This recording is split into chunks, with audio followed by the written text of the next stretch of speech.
बहनों और भाइयों, एक तरफ विकास और दूसरी तरफ सुरक्षा का बेहतर माहौल। याद रखना, विकास सार्थक तभी है जब सुरक्षा है। सुरक्षा के बगैर समृद्धि भी बहुत दिनों तक नहीं रहती है। सुरक्षा के बगैर विकास भी बाधित हो जाता है। 17 के पहले विकास इसलिए नहीं हो पाता था क्योंकि सुरक्षा की व्यवस्था नहीं थी। सरकार के पैरेलल माफिया गैंग खड़े थे, भ्रष्टाचारी खड़े थे। कोई योजना आती थी, हड़प जाते थे।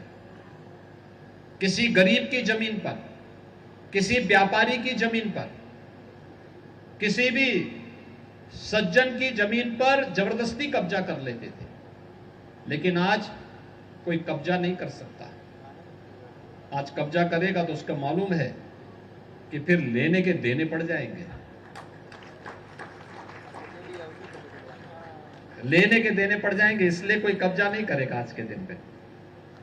और यह भी तय है कि बेटी को कोई छेड़ेगा और व्यापारी को कोई छेड़ेगा तो फिर यमराज के घर का रास्ता भी उसका खुल जाएगा। अब तो एक एक जगह सीसीटीवी कैमरे लगाए जा चुके हैं। सुरक्षा का बेहतर माहौल बनाया गया है। सुरक्षा का जो माहौल बना है प्रदेश में, आज उसी का परिणाम है। प्रदेश तेजी के साथ आगे बढ़ रहा है। अभी आपने देखा होगा 2 दिन पहले आतंकियों का जो सबसे बड़ा आतंकी राष्ट्र है पाकिस्तान, पाकिस्तान के एक जहाज को जिस मिसाइल ने निशाना बनाया था, उस मिसाइल का नाम है ब्रह्मोस मिसाइल। ये मिसाइल अब लखनऊ में ही बनने वाली है। लखनऊ से फिट करेंगे तो दुश्मन और दुश्मन के आका भी कांप जाएंगे।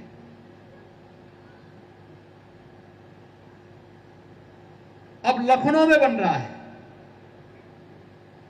बड़ी बड़ी तोप बनेंगी तो दुश्मन को कंपाएगी। और याद रखना, यह तभी है जब सुरक्षा का बेहतर माहौल हो। और सुरक्षा के लिए हर व्यक्ति को राष्ट्र के प्रति समर्पण का भाव हर व्यक्ति के मन में होना चाहिए। बहनों और भाइयों, हम तभी सुरक्षित हैं जब हमारा देश सुरक्षित है। हमारा देश तभी सुरक्षित और समृद्धि की ओर अग्रसर होगा जब हम सबकी प्राथमिकता में पहला देश होगा। देश पहले।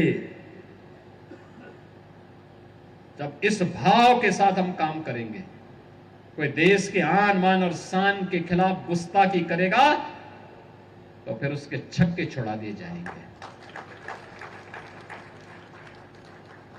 कोई देश की सुरक्षा में सेंध लगाएगा, इससे पहले कि सेंध लगाए उसी में सेंध लगा देने की आवश्यकता है। उसी को ठीक कर देने की आवश्यकता है। कोई भी ऐसा बयान जो देश के खिलाफ और सुरक्षा बलों के जवानों के मनोबल को तोड़ने वाला है, तत्काल उसके खिलाफ जनता को जागरूक करने की आवश्यकता है। बताने की आवश्यकता है कि छद्म रूप में बैठे हुए इन लोगों से सावधान हो। इन लोगों से संबंध तोड़ो, इनका बहिष्कार करो, क्योंकि अंततः देश की लड़ाई हम सबकी लड़ाई होनी चाहिए। देश का सम्मान हम सबका सम्मान होना चाहिए।